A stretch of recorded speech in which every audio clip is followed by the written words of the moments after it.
Habang naghihintay ako sa niluluto ni Lester, si Lester dala kasi nagluluto nung chop suey. Marunong na siya magluto ng ganun. Kaya siya na lang, ako tagapanood lang. Habang naghihintay ako sa niluluto ni Lester, kumakain muna ako ng tinapay.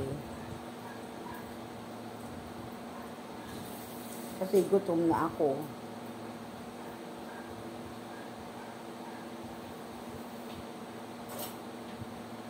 Nakikiabang na naman sa akin yung isang pusang katabi ko.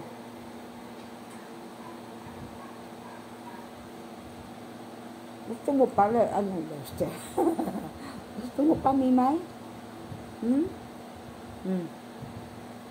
Dito. Humihingi si Mimay, kinakalabit ako.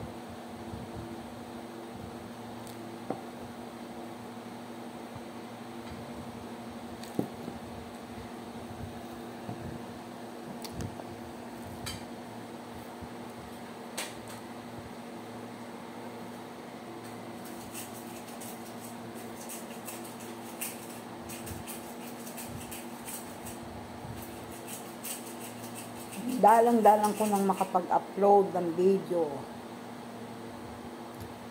Hindi ako nakakaalis ng bahay. Wala akong i-video. Lang sa bahay.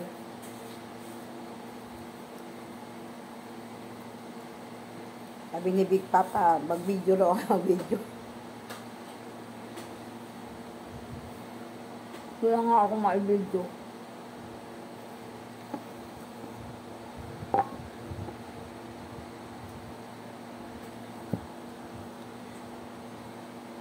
Ito, kain lang, luto.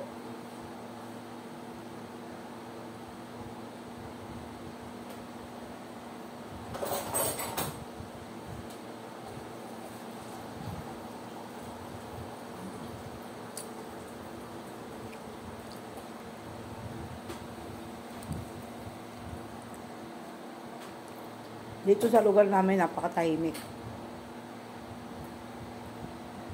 Kaya ako para akong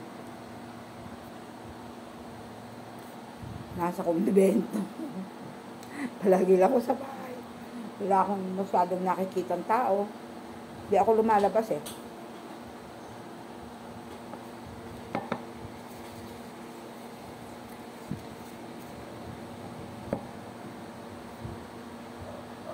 Dati pumupunta ako doon sa tindahan.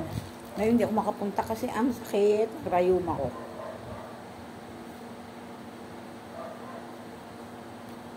Tanda na kasi si Big Lola.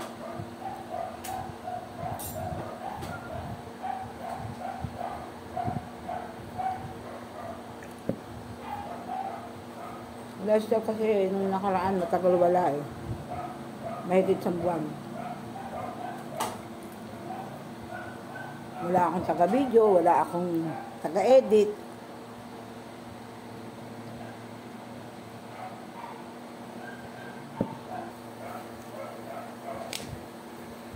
Gusto ko lang kasing malibang.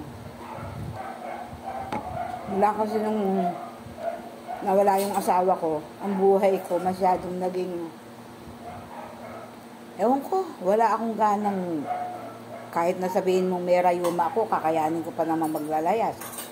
Eh, madalas naaya ako ni Big Tito sa mall. Pag sila mag-asawa, pupunta, sinasama ako. Ayaw ko na talaga. Gusto ko dito lang sa bahay. Kasi sa mall naman, palagi naman din yun ang makikita mo. Ayoko namang bumili sa mall. Ang mamahal ng bilihin. Kaya nagsha-shopping na lang ako. Tsaka Lazada. Ay, sorry. Lazada, baka naman. Shopping, baka naman. Lahat ng kailangan ko, dyan ko lang binibili. Kahit pang sarili, kahit pang gamit sa bahay. Siyempre, nakakamura eh. Eh, kaya wala na akong ganang pumunta ng mall. Hindi ka mukha nun.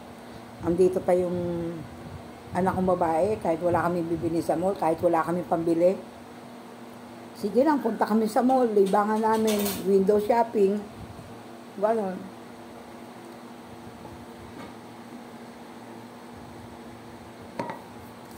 Eh, yung ibang active pa sa buhay nila, yung mga ibang mga senior na kagaya ko. Ay ako, ang libangan ko na lang. Pag naiinip ako sobra dito sa bahay, pumupunta ako doon sa tindahan ng kaibigan ko. Chika-chika ng konti. 4 kami senior na palaging nandoon. Parang yun na din ang aming libangan. Minsan nagkakatuwaan lang kami doon sa tindahan. Ayun ang buhay ni Big Lola sa ngayon. Gusto ko pa sanang sumaya.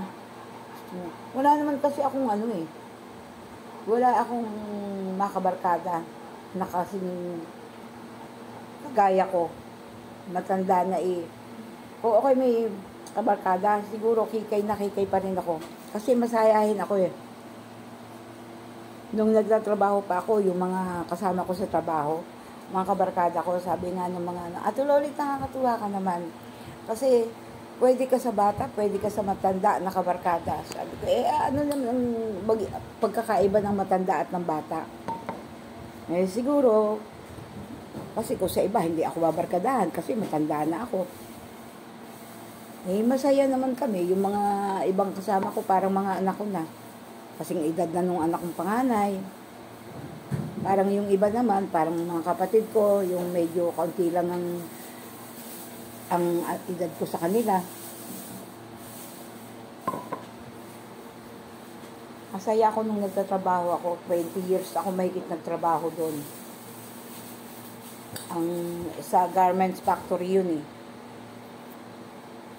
Kaya ayun, nung ako huminto, yung boss ko mabait.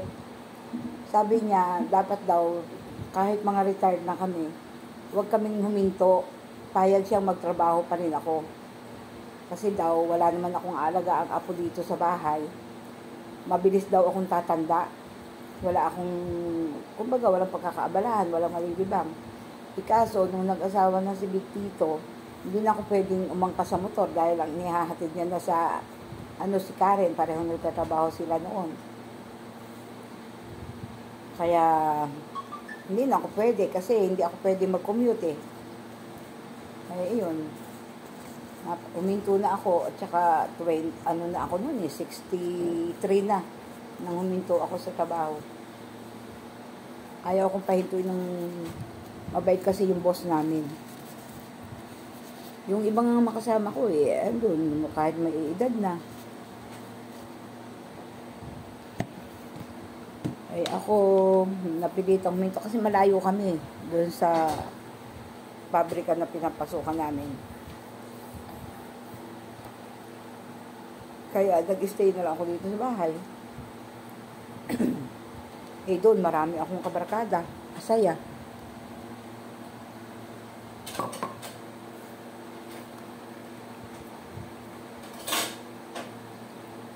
Naluluto na yata yung niluluto ni Lester. Napakwento lang naman ako kasi habang nagkakape, di mas maganda yung may kakwentuhan ako, kayo. Kahit ilan man lang nanonood, okay lang. Siguro naman kahit paano ay makikinig. Yun lang po, kaya hindi ako tumitigil mag-vlog. Kahit na madalang ko mag-vlog, kahit na konti lang ang viewers ko, kahit konti lang ang views. Basta importante, nalilibang ako. Kaya, kasi baka pag huminto ako mag-vlog, magka-Alzheimer's naman ako. Ewan ko ba, Alzheimer's nga ba yun? Yan, si Big Lola. Titingnan ko yung niluluto ni Carl Lester. Kain tayo.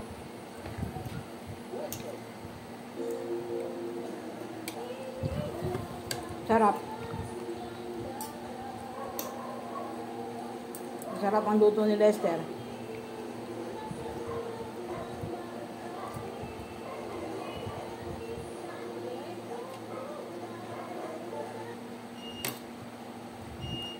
Sige po, wala naman ako maikwento na. Bye-bye na po. Bye-bye.